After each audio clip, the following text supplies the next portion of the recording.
Our topic is Think Fast, Act Faster. We're looking at management and leadership in the Agile world. What is Agile? Agile is flexible. It's fast. The world is changing fast. Here's an example. When I traveled to London back in the 20th century, it was very hard to get from one business to another because the streets go everywhere. But you get in a black cab and they know where to go.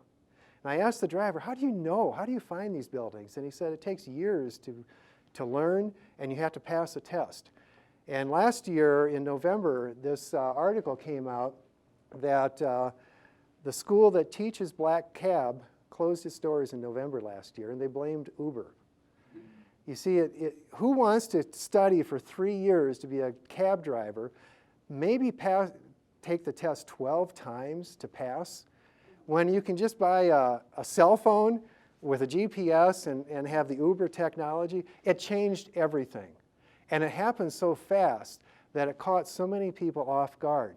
And this is happening in every business, every nonprofit, every agency is experiencing this agile world that's changing very rapidly. We live in a world where fast drives out slow.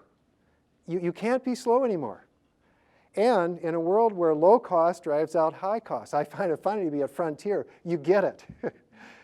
And not everybody likes it, but it's the way it is. And you're experimenting with it. I'm not sure what you'll be doing next year because you're an agile company. And that's really what I'm talking about. There's a fascinating book called The Age of Speed where it explains why we want a faster world. You see, there's a limited supply of time in our lifetimes. We have more wealth, we have more opportunity, we want to do more, but we only have so many years on this earth. The only way we can do more is to be faster. And that's why we want to be faster. We want to do more stuff. We want to have more time. The age of speed is simply the solution to the supply of time is speed. We can do more if we do it faster.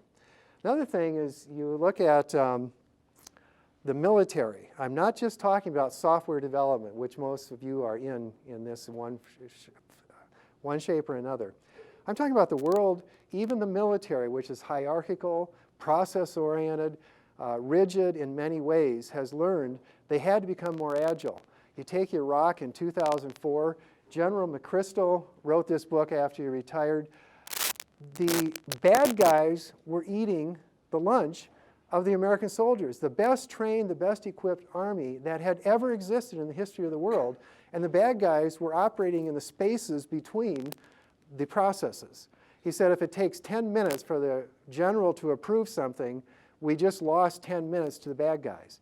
He had to become more agile. He gave people more authority to act now in real time rather than getting permission. That's how they got the bad guys under control. And he wrote about this, and it was fascinating. This book is brand new, and he's almost word for word saying the same things I've been saying for several years. I wrote my book in 2008.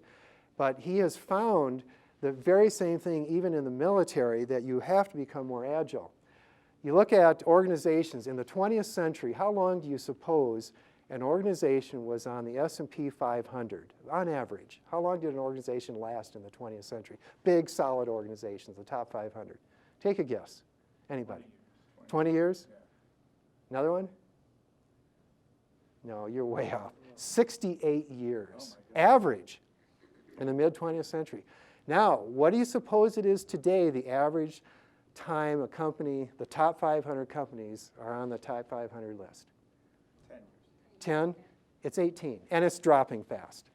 If you're not agile, you don't survive. The world is changing fast. We have to be flexible, and we have to be fast, and we don't have to like it. However, there are some of us that do like it, and we've been doing this thing our whole lives, and I'm one of those, and that's why I'm out here talking about that. There was a time you could expect to retire from an organization if you kept your nose clean and did all the stuff you're supposed to do. Organizations don't last anymore. Your career has to be more agile. I've been in software development for 30 years, and I've seen so many technologies come and go. It's amazing. I've had to unlearn everything I ever knew even a year ago. And those of you in infrastructure, you're experiencing it now. It's just massive change. And if we aren't fast and flexible, So that takes us to the fruit fly. See, biologists and other types of people that want to study how species adapt love fruit flies because they live a very short time, 10 to 18 days to live. And then there's a new generation, so you can see how the fruit flies adapt. And we can learn how adapt. Well, in the business world, software development is our fruit fly. Those of us that have done it for a living know the rules change constantly.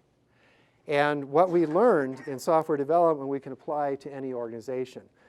And I'm going to be talking about the Agile Manifesto in just a couple of minutes, where it was kind of codified, what does it mean to be Agile? Even though many of us have been Agile many years, it was kind of nice to have somebody else recognize what's going on here. So the model of software development I'm using today only because I think it applies to everything, but it's a well-defined model. I know that you've done a number of classes here at Frontier on the Agile methodologies. I'm not talking about Agile methodologies today. I'm talking about applying them in other ways. Now those of us that are, do we have any project managers here? Oh, excellent. I'm one of you. I'm a PMP. I'm certified in all that stuff in addition to doing many other things. And we always know in project management we have the triple constraints: time, cost, and scope. And the problem we've always had in development is the space where they overlap, where you're on time, on budget, with everything promised, about 6% of the time according to statistics.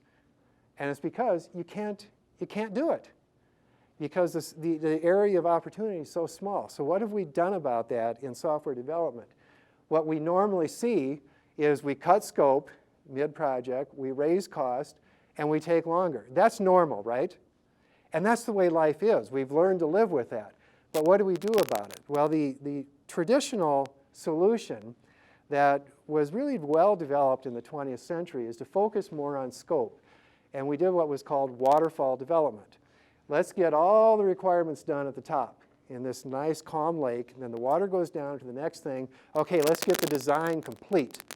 We get the design done, now let's do the development, now let's do the testing.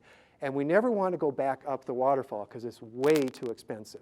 So do it right the first time, step by step, a very sequential, linear process.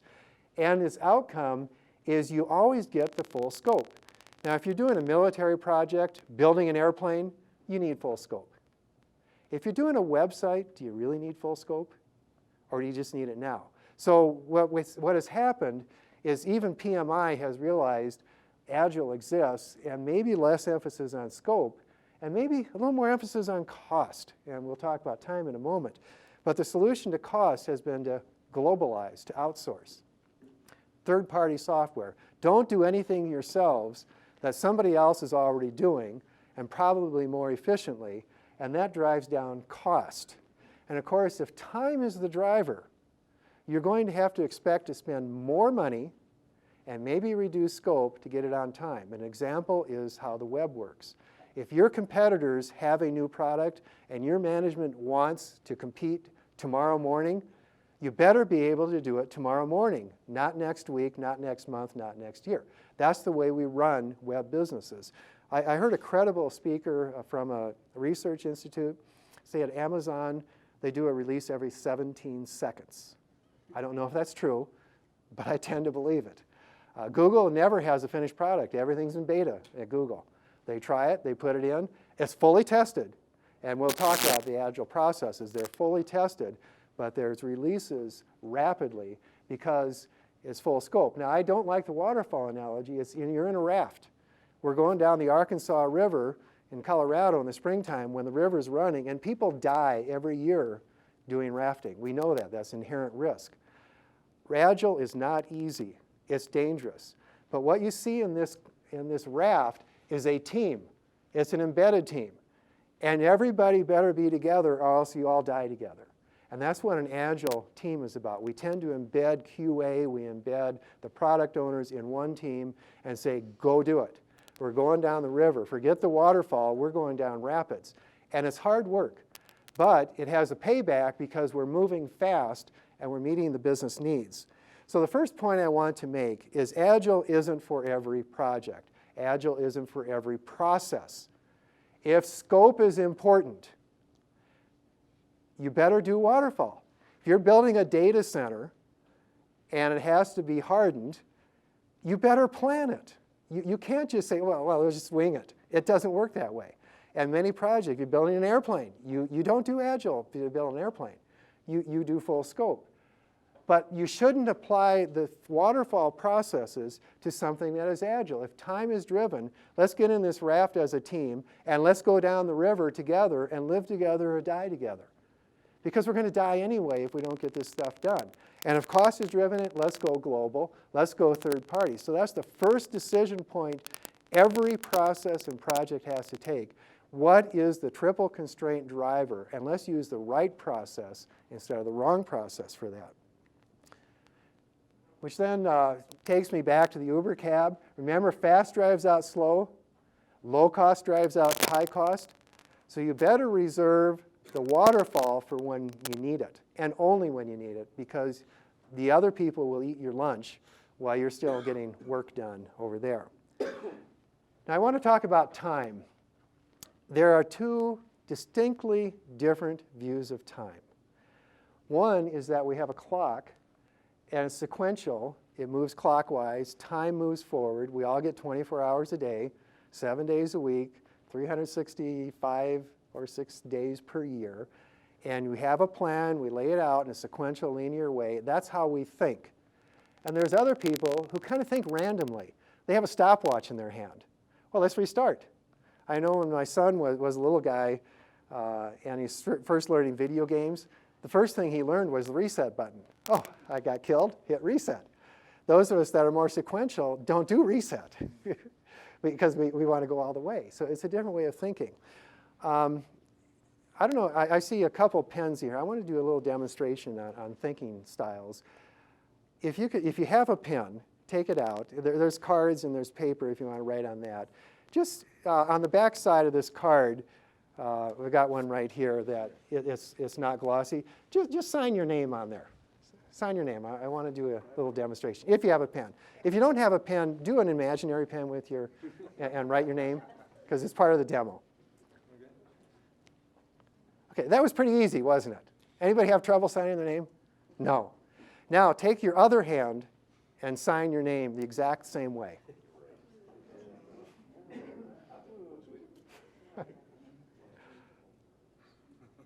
Now, did anybody find this easy? No. Now, is there anything wrong with being left-handed or right-handed? No. But how many of you are left-handed? Okay. So you're living in a right-handed world, aren't you? And you've had to learn to do some things right-handed. And it's not easy. I have a daughter who's a music teacher, and she says, Dad, the instruments were made wrong. My dominant hand is my left hand, but the easy notes are on the left hand. We should have right-handed and left-handed pianos and right-handed and left-handed guitars.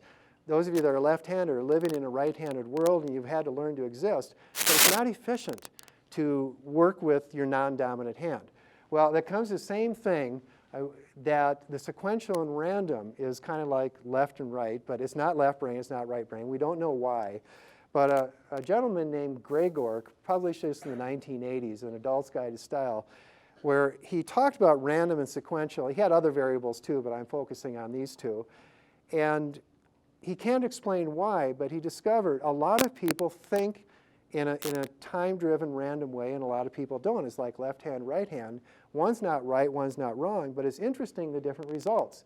What he found is the sequential people see discrete units of past, present, and future, whereas the random people think about now. Yesterday doesn't matter, and tomorrow is just a seed for the future. It is only now. Both are valid. You must take action now, and you must plan. But about half the population's over here, half the population's over there, and the other half is in the middle. Now, what does that mean? If half is in the middle, that means they don't really care. But maybe 25% are sequential strongly and 25% are random strongly. And that creates a lot of organizational conflict.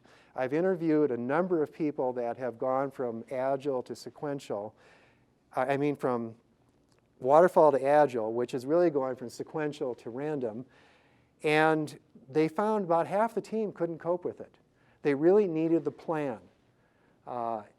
But the other half of the team was delighted. It's like the left-handed people say, finally, we got a left-handed scissors. I can do things my way. I told you I've been managing development for many years in large companies. And I have found about half the developers are random and half are sequential. And I've had to manage them differently. The sequential people want requirements. They want specifications. They want a plan. The random people, it's best to say, I kind of sort of want this, and delight me. There's this one developer who did the user interfaces for web stuff. And initially, I would give him a drawing of what I wanted. And then I learned that's kind of a waste of time because he never did what I asked. It was always better. And I learned, hey, Chuck, and that was his real name. He's still working at that company. I kind of sort of want this. And I went into a demo to the business unit. It was a bunch of lawyers, and the head of the legal department for that company walked in the room, looked at the screen. She came in late and kind of observed our demo. And then I got an email from her later that afternoon that says, wow, this new system's like a breath of fresh air. I've never seen anything like it. That's because Chuck took the time to make it pretty, to make it user-friendly. And she's never seen anything in her whole career as a lawyer of anything pretty and user-friendly. It was a breath of fresh air. And Chuck never did what I asked him to do. He was always better. And I was smart enough as an Agile manager to say, go do it and delight me. Now, Gregor also found the linear sequential people really want step-by-step instructions. And the random really don't. They'd rather see a drawing, a pattern, and they think in terms of three-dimensional patterns rather than one-dimensional linear. It's a different thought process. We don't know why, but they are different, and it's highly predictable. Some people are going to have a hard time with Agile, and some people do have a hard time with waterfall. I have always had a hard time with waterfall. I live in now, and I'm a project manager, so I'm forced to do a plan, and I'm forced to do a budget, and it's hard work for me. And I have to do it, and I have to do a good job, but it's not easy. I'm living in a left-handed world, whatever. But if you let me go Agile, I can run fast, faster than everybody else with an Agile team, and let's go. But if you have an organization that is at its heart sequential, and you want to go Agile, I'll guarantee you will fail.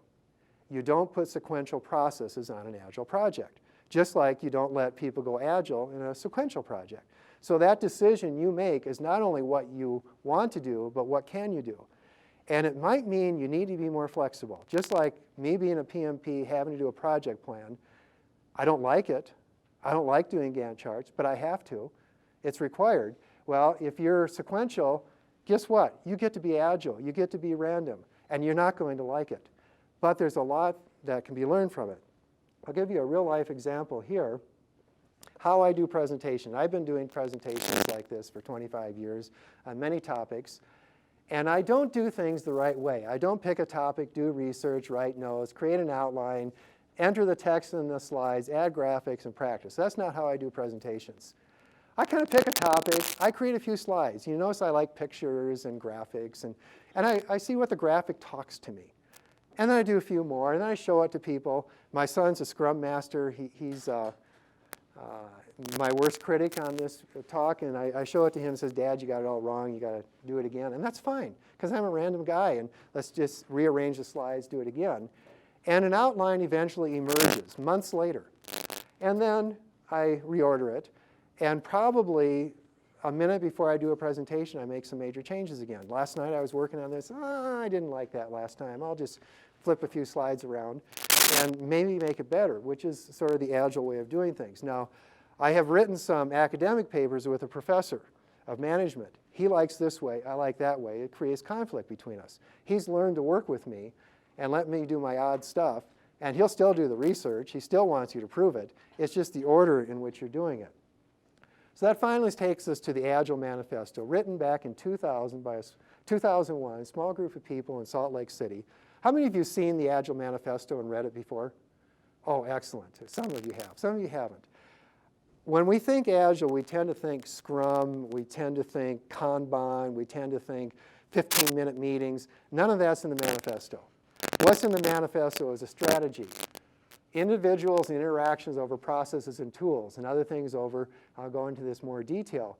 But we value items on the left more than items on the right. That doesn't mean they're not valued, but we have to pick the right things. Now, I like to use my colorful leadership model, and let me explain it briefly and apply the Agile Manifesto under a different light. I mentioned process is a key component of an organization to be sustainable and successful. It's as important as the other things. I mentioned earlier that you have to have customer orientation. Process and people was the 20th century formula for success in an organization. But it isn't the success today. Human ingenuity, the randomness, the butterfly effect, things that we don't think make a difference do make a difference, come up. And therefore, I take the manifesto and I say, yeah, those things on the right are very important, and that's the process circle, and you must do it. Processes and tools, comprehensive documentation, contract negotiation, following a plan. It's all important. Equally important is responding to change, agility, adaptability, human ingenuity. Like I said, Chuck never did anything I ever asked him to do. It was always better. And then, of course, people. The manifesto says individuals and interactions, customer collaboration, big thing. Notice what we have. I say all things are equal, but only in the center is the white light. When red, green, and blue come together on this projector, we get white. That's how projectors work. Red, green, and blue. The way you get your goal in development is working software is a result of all three of these and an equal. So I take the manifesto and I apply it to my model, and it makes the model work because the things on the far right are important, but not as much on the left. But I say they're all important, and it centers there. And regardless of what you're doing, whether it's working software or other goals, it's where the white light comes together. Process, people, and human ingenuity come together. So that takes us then to the traditional management model was we manage process. That is how organizations succeed. Repeatable, predictable, controlled process, budgets, plans. That's management. We must do it. We also lead people. We want our employees to be happy. We want our customers to be happy. What is happy? I don't know, but they know, and we have to find ways for human happiness, human social. It's an essential thing. Everybody in this room understands that. It's been taught in management since the 20th century. What is new is the butterfly effect, the human ingenuity. Anybody know what the butterfly effect is? Tell me, what is it? If a butterfly flaps its wings, it could possibly cause a hurricane miles away. Yeah, that was written by Edward Lorenz. That was the title of his paper. Butterfly flapping its wings in Brazil affect hurricane or something in Texas. It really doesn't, but the point he was trying to make is small things make immeasurable differences. He discovered this in 1961. He was a meteorologist. He said, we will never be able to predict the weather 30 days out. And here we are a half century later, we still can't. It can't be done because you can't measure in every little variable. We can't predict the stock market. We can't predict anything where chaos rules. We now understand chaos science, and we accept that there's patterns that happen, but we don't know exactly what's going to happen. So there are patterns we don't know, and in the center then is we get results. We get our processes right, we lead people, and we enable ingenuity. Enable is different from empower. Empower means I have authority to act. Enable means I give you the training. I give you the resources. I give you the time. Have fun and surprise me. Companies that do this, Google, 20% of the engineer's time can be spent on anything they want. 3M, 15% of the time, anything you want, but you have to share it. And when companies don't allow and enable the resources, they get no innovation, and no innovation means death. And in the Agile world, it's death soon. It used to be it would be death later. Results come from all three. Now, these are the 12 principles. I'm not going to read them, but they're very important, so I'm going to go through them one at a time on the Agile Manifesto. And I think it applies, again, to all phases of life, not just software development. So we'll look at it in all phases. Number one, satisfy the customer. Now in software, it's early delivery of valuable software. If you're building a website, get an update out there today, not a week from now, because you're out of date. If you're delivering products, you do it now. If you're delivering flowers, you do it when they're fresh. But it's delivery of good stuff to delight the customer. That's the number one principle. Number 3, 7, and 8 are process-oriented. 4, 5, 6, and 12 are people-oriented. And 2, 9, 10, and 11 are ingenuity. I'm going to go through these one at a time because I think these principles are what Agile is about. It's not about the Agile processes. It's not about Kanban.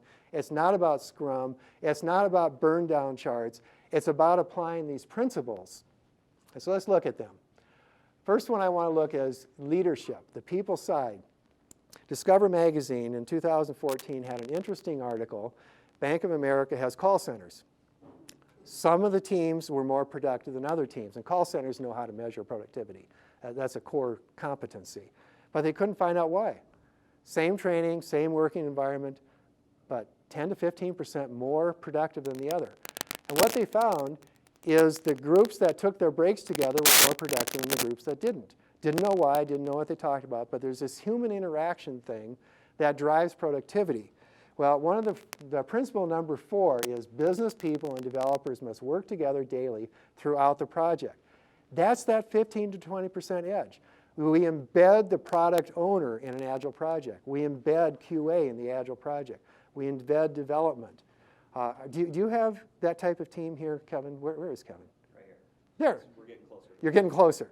And I've had a lot of resistance on the embedment when I've implemented this. But, well, QA should be later. No, you can do QA as you're developing. They're your friends. They can warn you. That's not going to be testable. Don't even do it. You can't test it. Waste of time. So embedding, and people in the same physical space are more productive than people not in the same physical space. Another book, The Speed of Trust by Stephen Covey. This is the Stephen Covey you've probably heard of, but it's his son. Stephen Covey wrote the principle 7 Habits of Highly Effective People. His son wrote a fascinating book, The Speed of Trust. What his son noticed in his consulting, primarily after mergers and acquisition, is some companies move fast and some move slow. And what he realized is where people seemed to trust each other, they could move fast. Where they didn't, they were always looking over their backside and slowing things down. How do you get trust? Well, you don't get trust. You don't give trust. Trust is something that happens. An Agile principle number 5, build projects around motivated individuals, give them the environment and support they need, and trust them to get the job done. That's a tough one because management, project managers want to know, what are you doing this week? Well, we said we'd have it in 2 weeks or 3 weeks, whatever it is. Just back off, relax, don't be hyper. And over time, trust is built. And if you build trust, you get agility, you get speed. But it has to happen. You can't give it. Another fascinating book, Achieving Success Through Social Capital. We all know about putting money in the bank, real capital, money. But social capital is different. It's that the people trust me. I get along with people. I can ask for favors. A whole lot of stuff in this world happens by who you know, not what you know. And what this book says, the only way you build social capital is through human moments. A time when you and I act together, where you have nothing to gain and I have nothing to gain. We're just talking. That's how you build social capital. And the time not to build is, I need something right now. It's too late. But if you and I have, we've had a beer together, we know each other, we trust each other, it works fast. So another principle here, the most effective and efficient method of conveying information to and within development is face-to-face. That face-to-face is social capital. You can't do this around the world. It doesn't work. I've done international projects. I know they better be formal. You better sign contracts. It just doesn't work. Now, you can have an Agile team over there, and you contract with the team to do stuff, but you can't manage it because they need to have the face-to-face over there. Number 12, in the people-oriented thing, at regular intervals, the team reflects on how to become more effective, then tunes and adjusts the behavior effectively. We call that a retrospective. Do you do retrospectives here? That's a core part of agility. It's number 12 here. At the end of every delivery, not the end of the project, but what should we try next? What should we stop doing? What should we continue doing? It's owned by the team. Never has to be justified, but let's just try it. It's very different from lessons learned, which are at the end of the project. What did we do wrong? What can we do better next time? No, this is about, what can we do better next week? And the second thing in making some decisions on the team feedback, if you're waterfall, you tend to use lessons learned. At the end of the project, we're over budget, we were too late, and everybody hates everybody. And the customers in particular hate what we delivered, even though we met all the requirements. You ever been there? I have. Okay, that's lessons learned. How could we have done this better? And the answer is always more upfront work. Go to the Standish thing. It's always more upfront work. Get it right the first time. No, that isn't how it works. Because everybody will still hate everybody because they don't know what they want. The agility is a retrospective continuously. We got the product owner on the team. Let's talk. How are people feeling about this? Maybe we need to change pace. Maybe instead of 2 weeks for delivery, we need 3 weeks. Is that okay with everybody? We go from 2 weeks to 3 weeks? I hope so. If it's 3 weeks, go to 4 weeks. I hope it works. Let's try it. The retrospective gives you ability to try. Now I want to change the topic to process. Remember, I started this whole talk about organizations need predictable, controlled processes. Yes, you do need predictable, controlled processes. And I think the nice thing about agility, the agile things that have grown up since the manifesto was written a long time ago, is processes that support agile development. So now sequential people can follow a sequential process that leads you to agile results.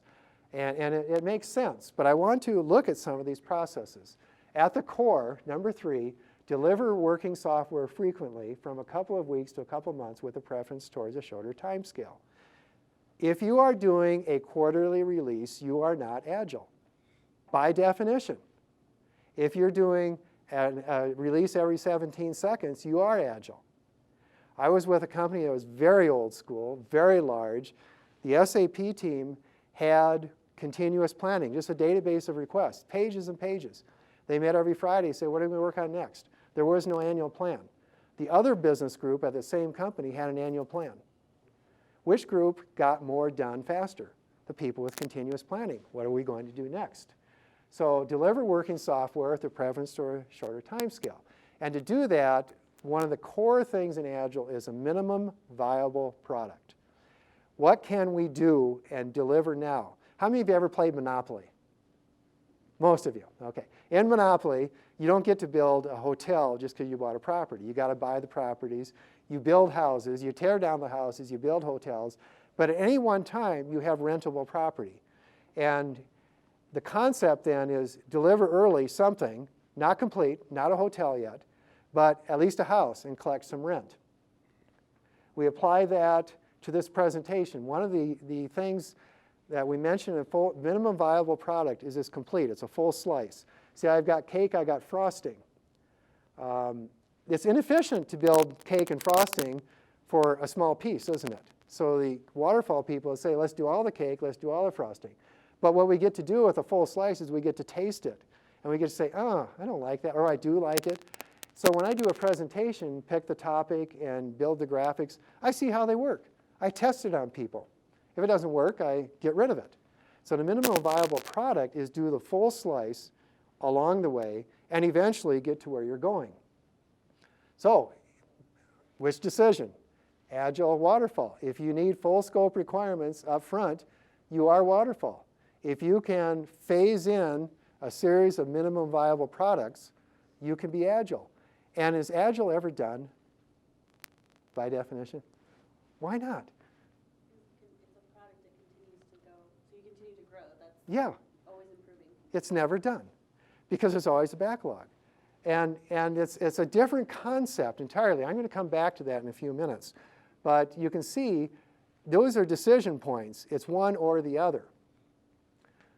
Requirements, traditional requirements, the waterfall, very specific. We used to call them SMART requirements, measurable, time-oriented, and so forth.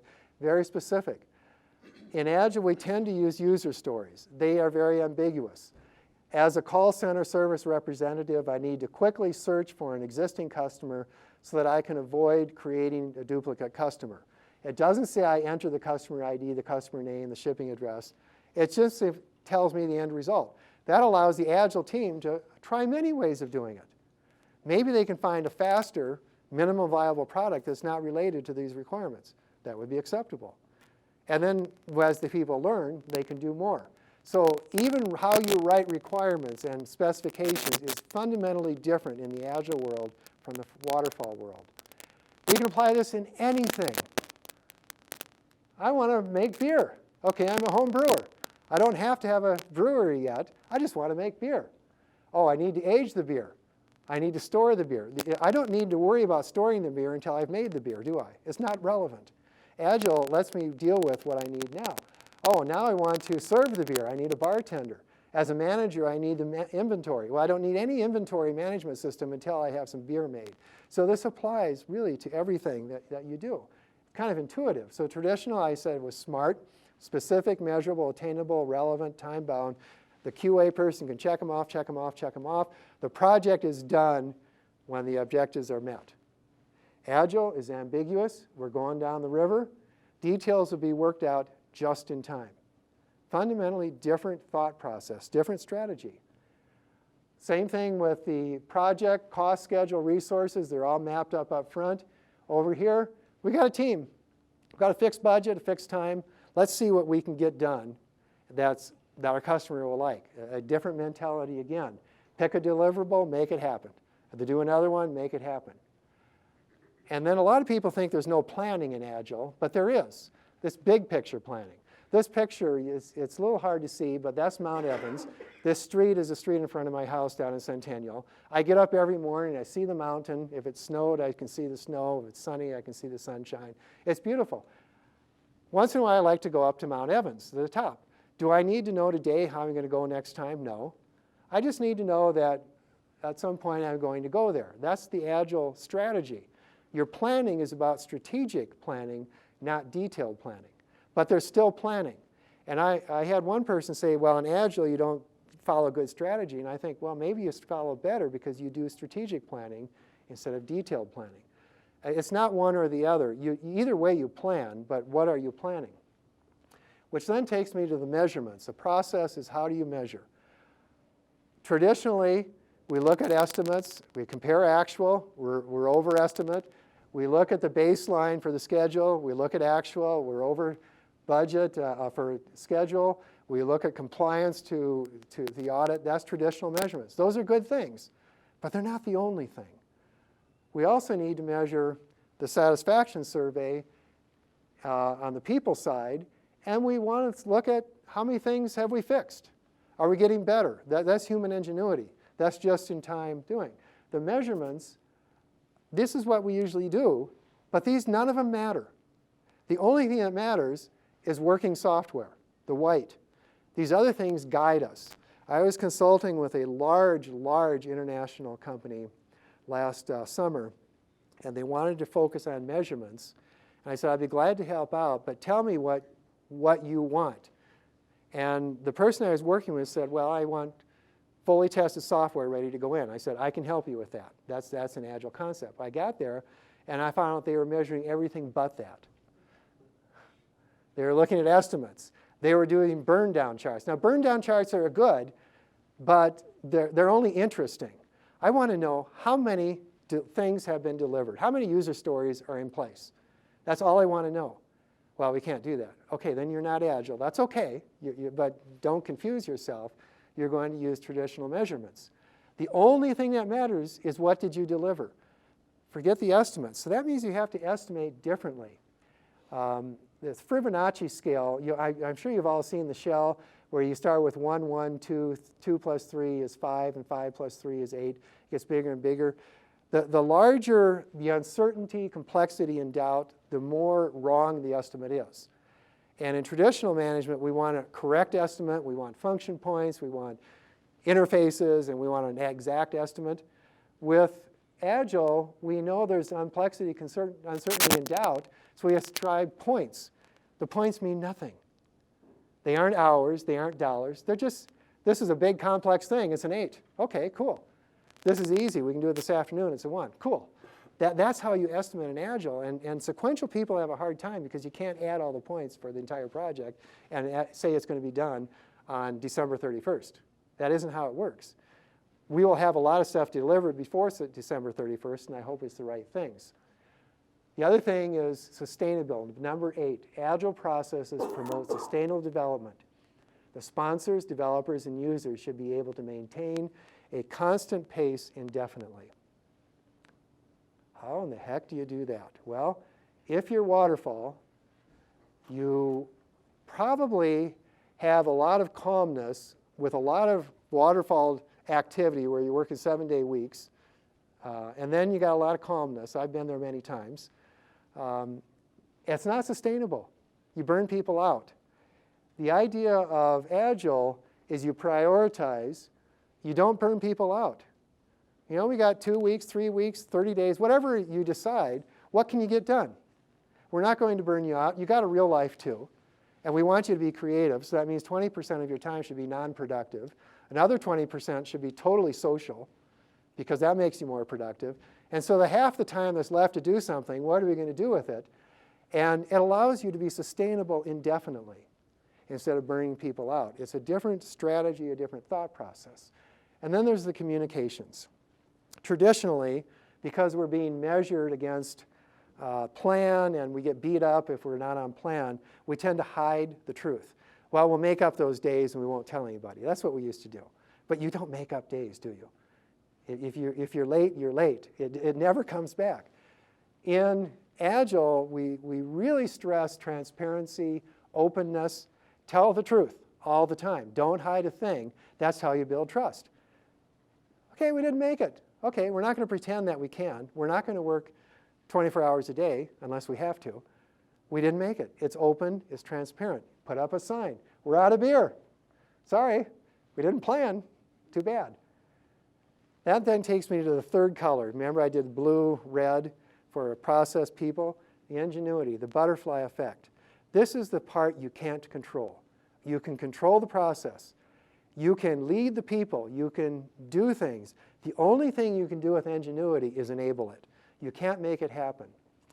The best architecture requirements and designs emerge from self-organizing teams. So we don't have the steering committee and all the legality. We get a team together, and what are we going to do? It's going to be good stuff. Now, this is strongly supported by this book, Wiki Management by Rod Collins. I've heard him speak a number of times. He likes to start in the 19th century and say 19th century management practices don't apply today. We all know that intuitively. I mean, the agrarian culture. 20th century management processes don't apply today either. The hierarchy, the things that slow things down, that make things rigid, don't apply today. We are in a wiki world. Wiki in Hawaiian is fast. Wiki is really fast. Wikipedia is the fastest way to build a encyclopedia. They put the Britannica out of business. Is Wikipedia any good? No. But it's terribly useful. And it gets better every day. And it gets worse every day. But we live in a wild world. But a key chaos science principle is order emerges from chaos. We don't know why, but it does. And it's a good order because it takes in the real world and it adapts. So Rod says, get rid of the 20th century management principles. Forget hierarchical management. Now, it's not just Rod talking.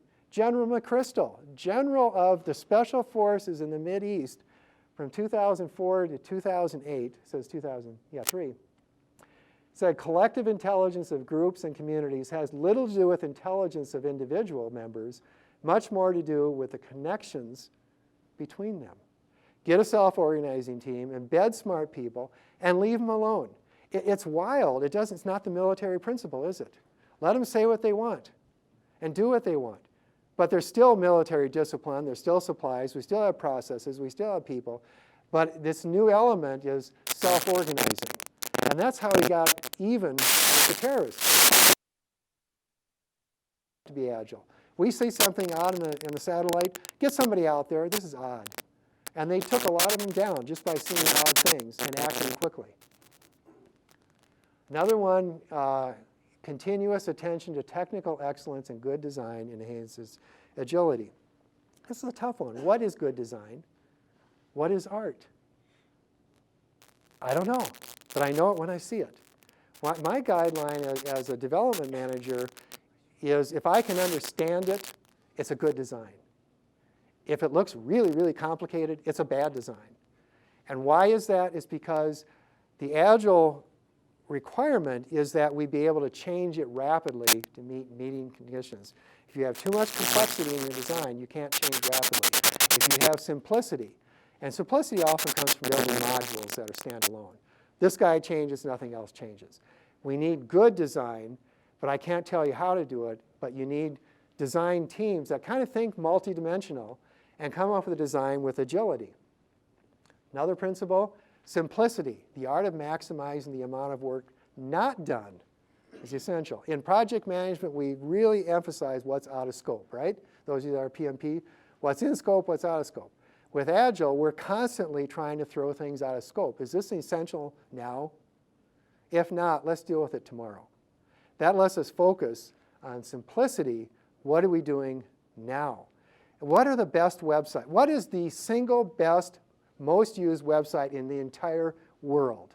And it's probably used on the space station, so the entire universe. What is it? Google. What does the Google interface look like? How many fields are there to enter something? One. And then there's always a fun picture. It's fun to go to Google. Why does everybody use Google? Because they type something and it makes sense out of it. That's simplicity.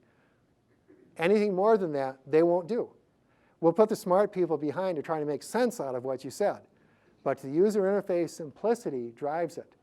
And what they don't have on there is the ands and the ors and the quotes and the commas and the periods, the things we all learned back when we studied relational databases. Google says, we'll take care of it. Simplicity. And then finally, I'm getting to the end here, number one I held to the last because it is the key. Our highest priority is to satisfy the customer through early and continuous delivery of valuable software. Substitute any other product. Substitute beer, substitute flowers, substitute whatever it is you're delivering, is deliver more faster and make sure people are happy. I had a project, it was about 3 or 4 years ago. We worked hard. I was working with the other group that was very sequential. They had a quarterly release, so I had to get this in on July 1st. And I had to say no the last 30 days because they don't allow any changes in the last 30 days. We're in QA, no changes. Well, my business people didn't like the product. They say, Steve, we need this, we need this. And I said, nope, can't do it. Nope, can't do it. We can do it in July. They hated me. They absolutely hated me. And it was the worst project, even though we met all the specifications. 100%, they hated me. And I never went back to the waterfall after that. I went 100% Agile that day.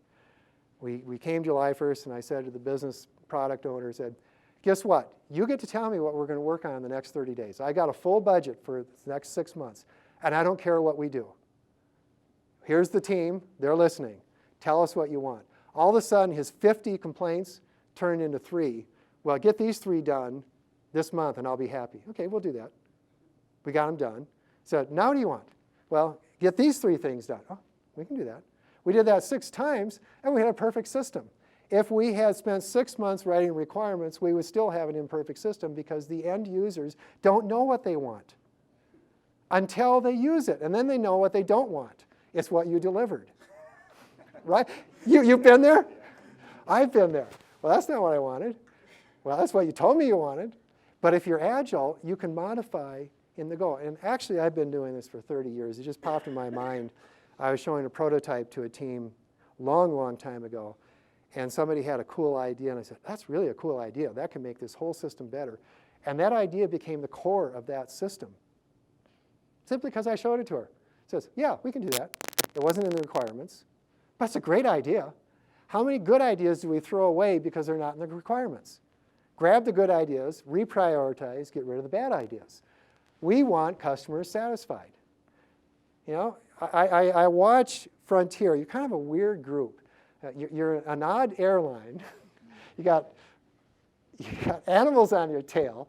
You charge me for carry-on, for crying out loud. I hate that.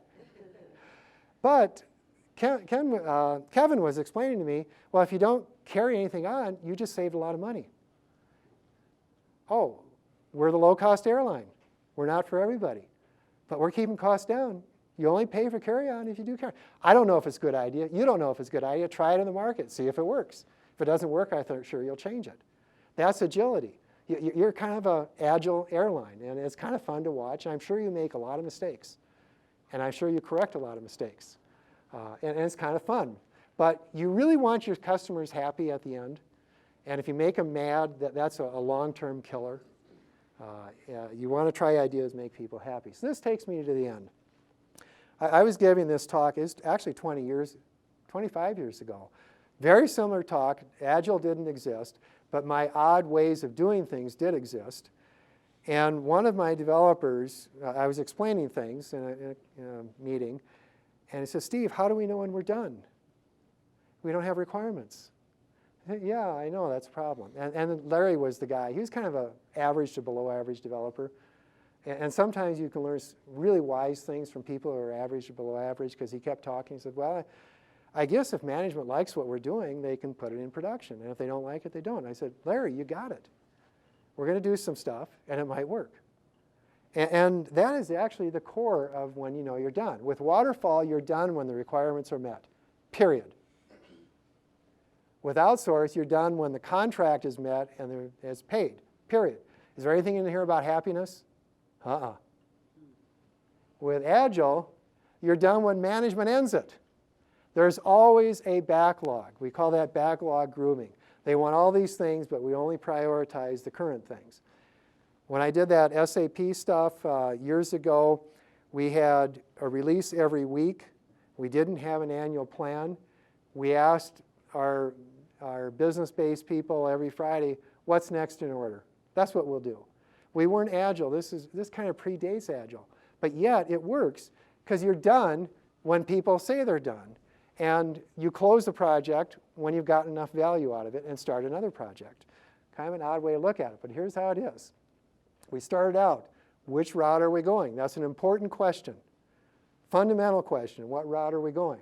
How do you define done? Contract met, requirements met, management says it's done. Those are fundamentally different measures of completion. If it isn't done, you go back and do more.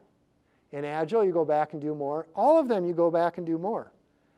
The only one, though, that has anything in there about happiness is the Agile. The others are requirements or contract oriented. So that kind of takes me to the end here. What can you get done in the short time you have is the key strategic principle. We have a limited budget, a limited amount of time. What can we get done? That ain't full scope, is it? It ain't meeting the requirements. It's about asking the owners, the customers, the business owners, whoever it is, what can we get done? And in summary then, we manage processes. You're going to take off the airplane, you better have built full scope. It better be right. They better use the checklist, they better use the process. The flight attendant better use those words that you train in this room, because that's what we need, predictable. I am a big fan of management.